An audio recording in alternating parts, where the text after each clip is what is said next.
हर तरफ हर एक social media site पे अभी एक ही न्यूज़ चर्चे में है कि डोनाल्ड ट्रंप ने वेनेजुला कंट्री पे अटैक किया है।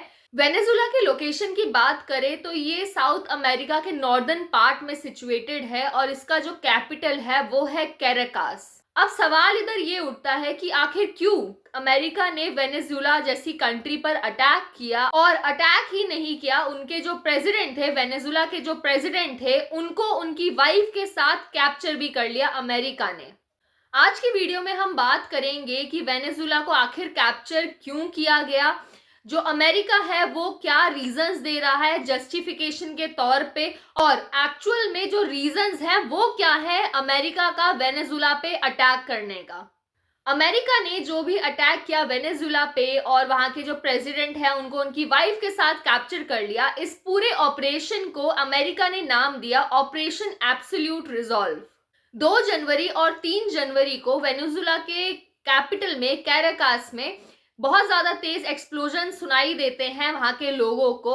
अमेरिका ने ये चीज एक्सेप्ट करी है कि उन्होंने मिलिट्री स्ट्राइक जो है वो वेनेजुला पे कंडक्ट करी है, और ये जो अटैक है ये अमेरिका की स्पेशल फोर्सेस ने किया है। डोनाल्ड ट्रंप ने कंफर्म किया है कि उन्होंने वेनेजुला के प्रेसिडेंट निकोलस मेडुरो को कैप्चर किया है उनकी वाइफ के साथ। किसी कंट्री के सिटिंग हेड को इस तरीके से कैप्चर कर लेना ये काफी ज्यादा रेयर केस है और काफी ज्यादा कंट्रोवर्शियल केस है। अब सवाल ये उठता है कि अमेरिका ने आखिर ये अटैक किया क्यों। तो अमेरिका ने जो ऑफिशियल जस्टिफिकेशंस दी हैं उसमें 4 मेन रीजंस दिए हैं कि क्यों अमेरिका ने वेनेजुला पर अटैक किया। सबसे पहला रीजन जो अमेरिका ने दिया है वो दिया है narco terrorism and drug trafficking. यहाँ पे यूएसए का ये कहना है कि वेनेजुला जो है ये काफी ज्यादा बड़ा ट्रांजिट हब बन गया है कोकेन का। यूएसए ये कह रहा है कि वेनेजुला से जो ड्रग्स हैं उसको इलीगली स्मगल किया जा रहा है यूएसए में, और यूएसए का ये मानना है कि मेड्यूरो जो वहां के प्रेसिडेंट है, वेनेजुला के प्रेसिडेंट हैं, वो इस सारे ड्रग मूवमेंट को लीड कर रहे हैं। और यहाँ पे वेनेजुला के जो सीनियर मिलिट्री ऑफिसर्स हैं वो भी पूरा का पूरा सपोर्ट कर रहे हैं मेड्यूरो को ड्रग्स को ट्रैफिकिंग करने में यूएसए में। मेड्यूरो के खिलाफ यूएसए के कोर्ट में काफी सारे केसेस भी फाइल किए गए हैं, जैसे कि नार्को टेररिज्म को प्रमोट करना, ड्रग ट्रैफिकिंग करना, मनी लॉन्ड्रिंग के केसेस यूएसए के कोर्ट में मेड्यूरो के खिलाफ रजिस्टर्ड हैं। सेकेंड जो रीजन अमेरिका ने दिया है वो दिया है माइग्रेशन क्राइसिस। इसका मतलब ये है कि वेनेजुला की जो पॉपुलेशन है वो इलीगली गलत तरीके से यूएसए के बॉर्डर्स में घुस रही है। वेनेजुला में करंटली इकोनॉमिक कोलैप्स जैसी सिचुएशन है, इकोनॉमिक क्राइसिस काफी ज्यादा है वेनेजुला में, तो वहां की जो 7 मिलियन पॉपुलेशन है वो दूसरे कंट्रीज में भाग रही है, और उसमें से जो कुछ पॉपुलेशन है वो इलीगली यूएसए में एंटर कर रही है। यूएसए का कहना है कि ये जो वेनेजुला के लोग जो हैं जो अमेरिका में घुस रहे हैं वो एक क्रिमिनल गैंग है, वो क्रिमिनल्स हैं, और यूएसए का कहना है कि ये सारी चीजें करके जो प्रेसिडेंट है मेड्यूरो वो यूएसए में एक तरीके से इंस्टेबिलिटी लाने की कोशिश कर रहे हैं। थर्ड रीजन जो यूएसए ने दिया है वो दिया है नेशनल सिक्योरिटी को लेकर। यूएसए जो है वो ड्रग ट्रैफिकिंग को, जो भी वेनेजुला से यूएसए में हो रहा है, इस ड्रग ट्रैफिकिंग को नेशनल सिक्योरिटी से लिंक कर रहा है, और ये जो ड्रग ट्रैफिकिंग है यूएसए जो है इसको अपनी नेशनल सिक्योरिटी के ऊपर सबसे बड़ा थ्रेट कंसीडर कर रहे हैं। लास्ट जो रीजन दिया है यूएसए ने वो दिया है failure of sanctions and diplomacy. कुछ टाइम पहले यूएसए ने काफी सारे इकोनॉमिक सैंक्शंस लगाए थे, डिप्लोमेटिकली आइसोलेट रखा था वेनेजुला को, और यहाँ तक कि वेनेजुला की जो ऑपोजिशन पार्टी है उसको भी अमेरिका का पूरा पूरा सपोर्ट था। लेकिन ये सारी चीजें करके भी अमेरिका जो है वो मेड्यूरो को पावर से रिमूव नहीं कर पाया, और ये जो सैंक्शंस यूएसए ने वेनेजुला पे लगाए उससे आम जनता को ज्यादा प्रॉब्लम हुई। तो ओवरऑल अमेरिका ने ये कंक्लूजन दिया है कि ये जो रिजीम पे प्रेशर, मतलब कि वेनेजुला की जो गवर्नमेंट पे प्रेशर डालने की कोशिश कर रहे थे, ये सारे प्रेशर डालने में फेल हो गए, और मेड्यूरो जो है ये अभी भी पावर में बने रहे, और इन्हीं सारे रीजंस की वजह से अमेरिका को डायरेक्ट एक्शन वेनेजुला पे चूज करना पड़ा।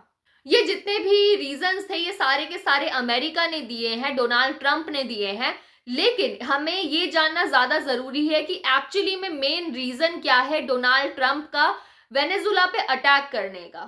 वेनेजुला एक ऐसी कंट्री है जिसके पास वर्ल्ड के सबसे ज्यादा अमाउंट में ऑयल रिजर्व्स अवेलेबल हैं, सऊदी अरेबिया जो है वो ऑयल रिजर्व्स के मामले में सेकंड नंबर पे आता है, लेकिन इस लिस्ट में जो टॉप पोजीशन पे है ऑयल रिजर्व्स के मामले में वो है वेनेजुला।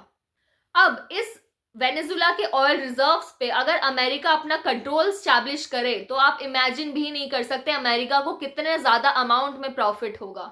अगर अमेरिका जो है वो वेनेजुला के ऑयल रिजर्व्स पे अपना कंट्रोल स्टैब्लिश कर लेता है तो ग्लोबल ऑयल प्राइसेस पे बहुत ज्यादा बड़ा असर पड़ेगा। इसके अलावा जो यूएसए है वो अपना एनर्जी सिक्योरिटी एक तरीके से मेंटेन कर पाएगा, एंड इन सब के अलावा चाइना और रशिया का जो इन्फ्लुएंस है वेनेजुला में वो बिल्कुल कम हो जाएगा।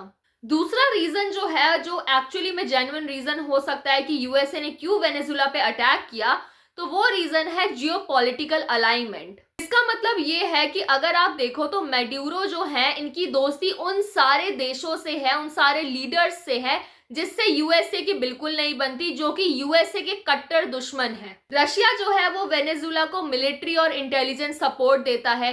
चाइना जो है वो लोन और इंफ्रास्ट्रक्चर प्रोवाइड करवाता है।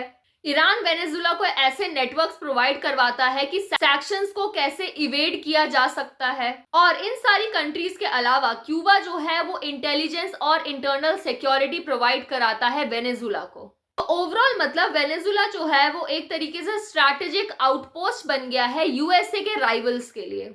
अमेरिका के राइवल्स को अगर कुछ भी प्लानिंग करनी होती है अमेरिका के खिलाफ तो एक तरीके से वेनेजुला जो है वो उनको पूरा पूरा बेस और सपोर्ट प्रोवाइड कराता है।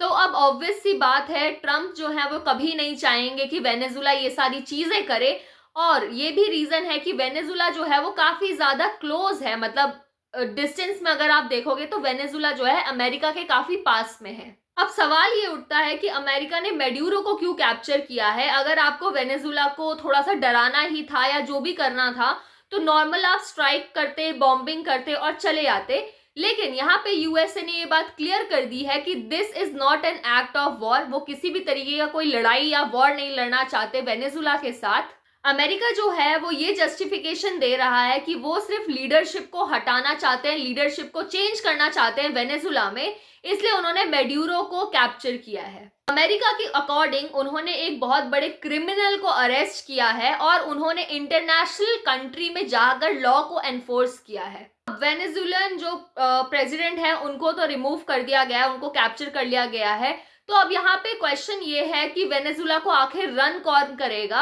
यहाँ पे भी ट्रम्प ने क्लियरली कहा है कि we are going to run the country for now.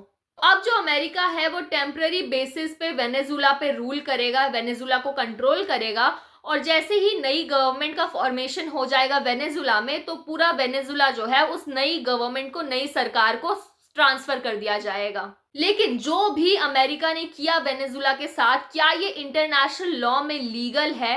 ये काफी ज्यादा कंट्रोवर्शियल एक्शन है, क्योंकि इंटरनेशनल ऑर्गेनाइजेशंस के अकॉर्डिंग वेनेजुला जो है वो एक सॉवरेन कंट्री है। एक सिटिंग प्रेसिडेंट को इस तरीके से कैप्चर करना यूनाइटेड नेशंस चार्टर को, प्रिंसिपल ऑफ नॉन इंटरवेंशन को, सॉवरेनिटी नॉर्म्स को, सबको वॉयलेट करता है। इंडिया ने फिलहाल के लिए अपने सिटीजन्स को वेनेजुला में ट्रैवल करने के लिए मना किया है। उन्हें कहा है कि अवॉइड करें अगर जब तक बहुत ज्यादा इंपॉर्टेंट काम ना हो। फिलहाल जो भी ये चीजें चल रही हैं वो मैंने आपको एक्सप्लेन कर दी है। इन फ्यूचर क्या होता है ये तो बाद में पता लगेगा। तो अगर ये वीडियो आपको इन्फॉर्मेटिव लगी हो तो प्लीज लाइक और सब्सक्राइब कर देना। तब तक के लिए see you in the next video.